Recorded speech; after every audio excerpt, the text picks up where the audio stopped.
Hey guys, what's up? It's Izzy, the insurance guy, and I'm here to give you an update on AB220. That is the smog exemption bill introduced by Randy Vopel. Before I do that, I just wanted to read a brief list of some of the companies that register their support for AB220. By no means is it an entire list, but it's just some of the companies that I know of. Beaumont Chamber of Commerce, Big Bear Chamber of Commerce, Chino Valley, Corona, Fontana, Greater Coachella Valley, Greater High Desert, Greater Ontario Business Council, Highland Area Chamber of Commerce, Hemet San Jacinto, Moreno Valley, Marietta, Wildomar, Pomona, Rancho Cucamonga, Redlands Chamber of Commerce, Temecula, and Upland Chambers of Commerce. Thank you very much. It means a lot. Also the DeLorean Association, Mr. Bill Adams from the Association for California Car Clubs, and of course SEMA.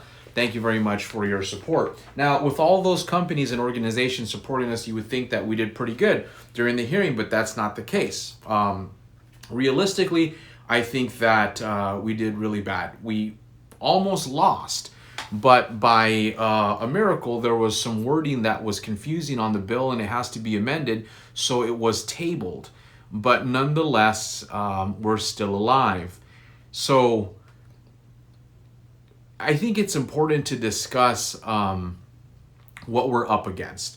You know, a lot of us car guys walk around kind of like with these rose-colored glasses because we love our cars so much, and probably a lot of our friends also love our cars. And you know, when you go to the gas station, people just give you props. Wow, what year is that car? Is the paint original, so on and so forth, right? So you think your car is great, as I do, think my car is great. But when you see that some of these organizations that sometimes they're federally funded, right?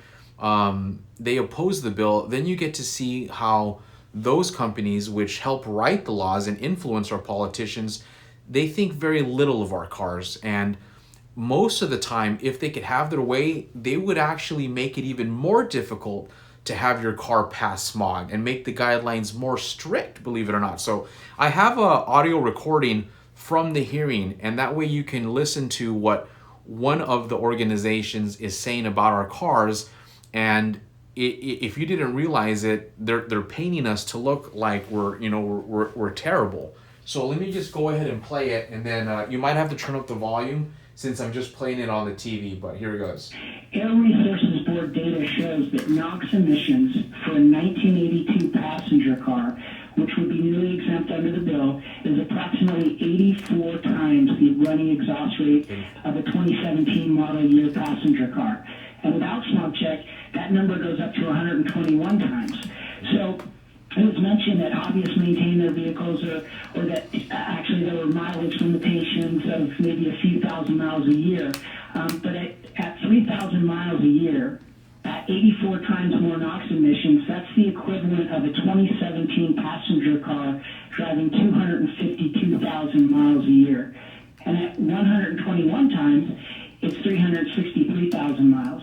So if you push that out to 9,000 miles per year, you're talking about the equivalent of 1.1 million miles.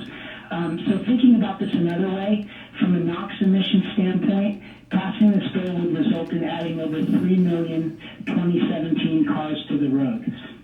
I'll just wrap up. I did want to point out that.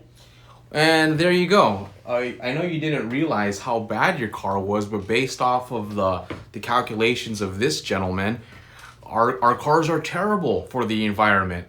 And if you understand that, now you have the politicians that are going to be voting on it, and they see this and they hear these numbers. Well, the only choice they have is to do the responsible thing, but shoot us down, take us down. And once you begin to grasp that and understand what we're up against, now you see what we need in order to contest that. The problem is that we don't have, we don't have the data. We don't have the peer-reviewed reports that show findings that our vehicles are actually not as bad as these other reports. To a certain degree, they somewhat fictionalize us to be these terrible, smog polluting villains. And that's not the case, right? We know that, but we don't have the data to support it.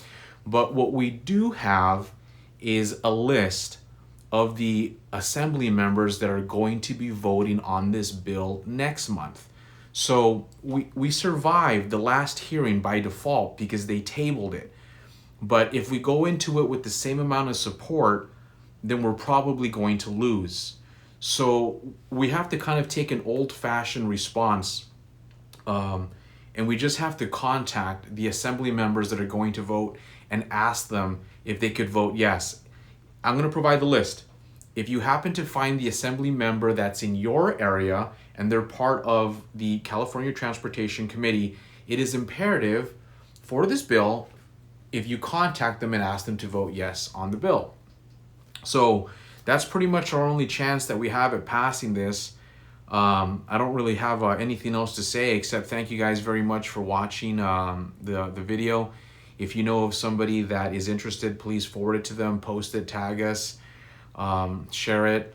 And you know, it would be cool if we can get this bill to pass, because it would create basically a new market. There would be a lot of new cars, well, old cars, that we could buy up and start working on again, and you wouldn't have to get them smog. So that would be really cool. So even people that don't own a car, the possibility to own a car is now introduced, and it becomes relevant to everyone. So thanks again. I'm Izzy, the insurance guy. We appreciate your help, and we'll see what happens next time. All right, thanks.